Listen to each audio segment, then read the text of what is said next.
Nuestra identidad no surge en soledad, sino en el contacto, en el diálogo y en la convivencia. Med explica que dentro de cada persona existen dos partes, el mí y el yo. El mí representa las normas, las actitudes y los valores que la sociedad nos transmite. Es esa voz que nos dice cómo deberíamos comportarnos. El yo, en cambio, es nuestra respuesta creativa y personal frente a todo eso. Cuando el yo y el mí dialogan dentro de nosotros, se forma nuestra identidad y aprendemos a reflexionar sobre quiénes somos. Para mí, la comunicación es la base de la sociedad. A través del lenguaje no solo nos expresamos, sino que aprendemos a ponernos en el lugar del otro, a entenderle y a construir juntos una realidad compartida. Es gracias a la comunicación que surge la empatía, el pensamiento simbólico y la vida en comunidad. La sociedad, según él, no es algo fijo, es un proceso que cambia y evoluciona constantemente. Está formada por nuestras interacciones y por instituciones como la familia, la escuela o el Estado, que reflejan nuestras actitudes colectivas. Cuando estas instituciones funcionan bien, ayudan a que cada individuo desarrolle su libertad y su potencial dentro del grupo. El ser humano actúa también guiado por lo que Med llama el otro generalizado, esa voz colectiva que representa la norma, los valores, las expectativas del grupo social. Med nos recuerda que el espíritu humano es esa capacidad de reflexionar sobre nuestras acciones desde la mirada de la sociedad. Esa conciencia nos permite transformar nuestro entorno y mejorar nuestras instituciones. El verdadero progreso ocurre cuando el individuo y la sociedad crecen juntos, evolucionando de manera equilibrada e interdependiente. En pocas palabras, Med nos enseña que no hay yo sin nosotros, que la identidad, la comunicación y la sociedad son partes inseparables de lo que significa ser humano. Yo les voy a hablar un poco del libro que tiene como nombre Espíritu, Persona y Sociedad. Este libro es de George Hermit. Nos correspondió a mi compañera y a mí exactamente la parte 4, que está titulada como Sociedad. Exactamente, yo les voy a hablar de del capítulo 36 al capítulo 42. En el capítulo 36 está titulado como La democracia y la universalidad en la sociedad. En él, Pitt explica que la democracia no solo es una forma política, sino una actitud social basada en la cooperación, la comunicación y la igualdad. La democracia surge como cuando las personas pueden ponerse en el lugar del otro y compartir perspectivas comunes. Este proceso genera una conciencia social mucho más amplia y promueve la universalidad. Todos los individuos son parte activa de la comunidad y sus intereses son reconocidos como valiosos. Bueno, el capítulo 37 está titulado como Consideración adicional de las actitudes religiosas y económicas. Bueno, en él, aquí ya Mead analiza cómo las actitudes religiosas económicas influyen en la vida social.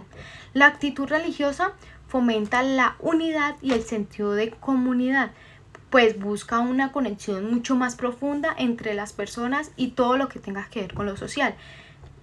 La actitud económica, en cambio, tiende a la individualidad y la competencia. El equilibrio entre ambas es necesario para que la sociedad mantenga una cohesión sin perder el dinamismo. En el capítulo 38 está titulado como La naturaleza de la empatía. Bueno, en él la simpatía es la base de la comprensión social.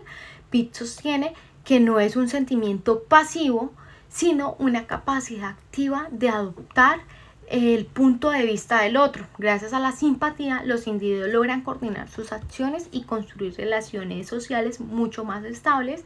Es, por tanto, un componente esencial de lo moral y de la organización social. En el capítulo 39 decimos que está titulado como El conflicto e integración. El conflicto no es necesariamente destructivo. Según Mead, es una fuerza integradora cuando impulsa a la sociedad a reorganizarse y resolver tensiones. Los conflictos revelan diferencias de intereses, pero también abren camino al cambio y a la adaptación social. La integración se logra cuando las partes enfrentadoras encuentran un nuevo equilibrio mediante la comunicación y la cooperación. Bueno, en el capítulo 40, las funciones de la personalidad y de la razón en la organización social. Este es el título del capítulo 40. En él dice, Mead señala que la personalidad se forma en interacciones con los demás, el individuo interioriza las normas y las actitudes del grupo, pero también aporta creatividad y razonamiento. La razón permite reflexionar sobre las reglas sociales y modificarlas cuando es necesario, asegurando el progreso y la estabilidad de la organización social. En síntesis, la personalidad y la razón son los motores de la evolución social consciente.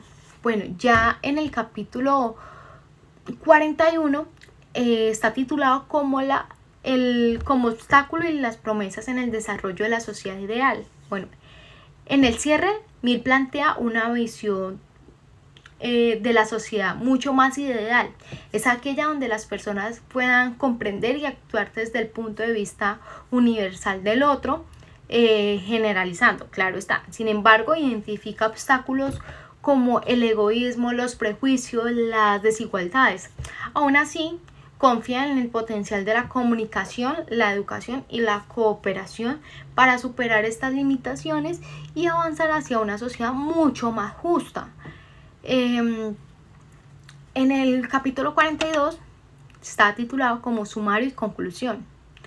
En conclusión, Mill resume su pensamiento en el yo surge del proceso social de interacción. La mente, el lenguaje y la sociedad son interdependientes.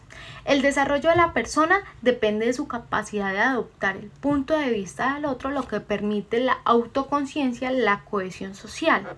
La sociedad democrática y la cooperativa representan la culminación de este proceso evolutivo, una comunidad en la que cada individuo participa activamente, comprende su papel y contribuye al bienestar común.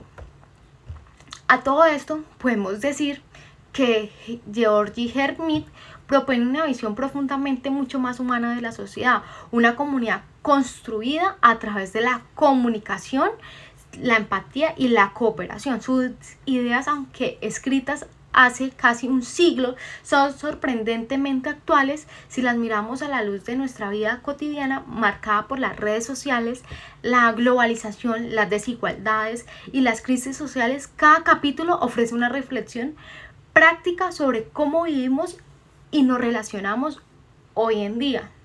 Bueno, esto era lo último que tenía que decir. Espero que me fuera entendido todo lo que pude hablar y espero que les fuera gustado nuestra presentación.